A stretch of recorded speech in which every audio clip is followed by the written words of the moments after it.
Hello, welcome to Miniature Realms. My name's Stuart, and today's video is the second in a series of painting tutorials for Warlord Games' Blood Red Skies, and today's subject is the Supermarine Spitfire MKII. Now, the object is to get these planes on the table in a reasonable amount of time, while not missing all of the details out, but still making sure that I don't get too bogged down into what are very small gaming miniatures. The tutorial does use an airbrush. However, if you don't use an airbrush yourself, you can easily swap these stages for using the hairy brush, and you don't even need to do the masking parts. If you don't use an airbrush, you can definitely paint the markings in yourself by hand. So first up, I'm using model colour Stone Grey. I'm going to be painting the bottom of the aircraft in this using the airbrush. You can get model air paint sets aimed at the RAF and Luftwaffe, etc, etc. However, I didn't want to pick those sets up just for painting a relatively small amount of paint, and I have masses and masses of paints, so I used my collection to get the best matches, or what seemed like the best matches. And again, at this scale, I don't think it'll matter too much. Now I'm using some Vallejo liquid mask. I find this a little bit quicker to use rather than masking tape, and I'm applying it using a clay shaper. If you use a paintbrush, it kind of kills your bristles, and this, when it dries, it just peels off. So I'm just carefully covering the white areas on the underside of the plane. It just stops any chance of when I airbrush the top colours on, I don't want them bleeding over and ruining the clean paint on the bottom. Now, once that is dry, I use beige brown from model colour, and I'm going to be painting the entire top half of the Spitfire. You have two main colours on the top of the Spitfire. You have the brown and the green. I tend to apply the lighter colour first because it's easier to put the darker colour over the top for the camouflage. Now back to the liquid mask. I'm going to mask off the areas that I want to leave brown for the camouflage. The best way to do this is find some reference pictures and try to approximate the markings as best you can. Now you'll see that the liquid mask has dried. I'm using some model colour German extra dark green. I can apply this over the top with the airbrush, and the masking will cover the brown areas that I'd like to remain brown afterwards. Now, once the paint is dry enough, I can peel the masking off the rest of the model, so that's the underside and the camouflaged areas. It peels off fairly easily. Once you've got a small ball of it, you can almost use it to work away the other parts. It's quite satisfying. It's one of my favourite parts of it. If you like peeling things, then you'll enjoy this stage. Once it's all removed, you'll see you're left with the basic outline of the colour scheme that you wanted. So the lighter colour underneath, and then the green and brown camouflage on the top. So now I'm using some Game Air Black from Vallejo. It's a really nice paint to use with the hairy brush as well as with the airbrush, and I'm just painting in the canopy here. Now, some people choose to do the canopy in a bluish colour, as if you can see the light reflecting off it. I tend to like the look of the darker looking canopies, so just to paint it in black looks absolutely fine in my opinion at this scale.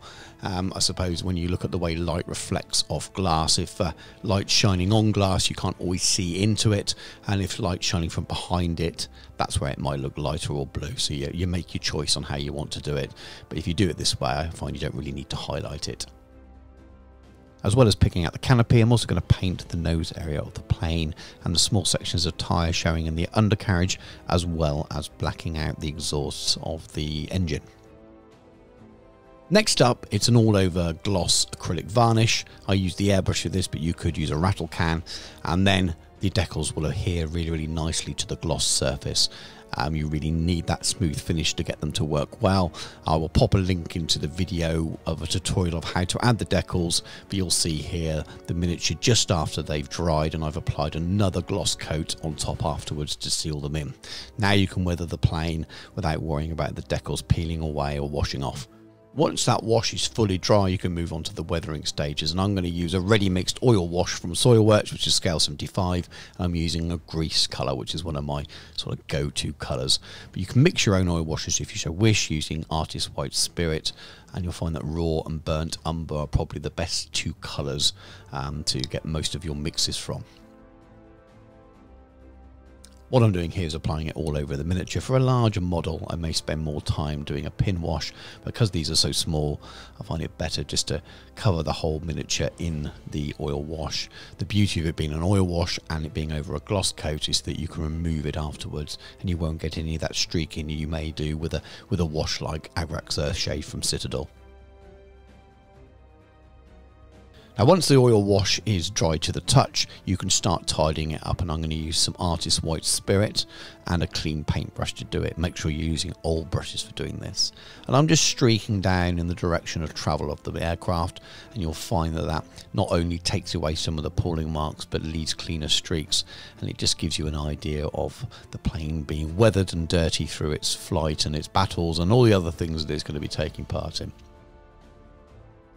Now, oil washes can take up to 2 or 3 days to fully dry. You can reactivate them with white spirits if you haven't sealed them. So you can take your time with this. You can leave it longer to dry if you need to go away and do something else. And I find it's a really pleasing way to work and much easier than trying to sort of fight within that limited time that a standard ink wash would give you.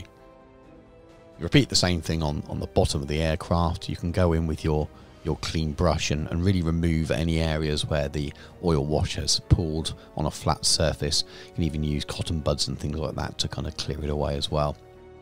And what you should be left with at the end is some remaining oil wash in the crevices of the plane, in the panels, but then also some what looks like dirt and things as well.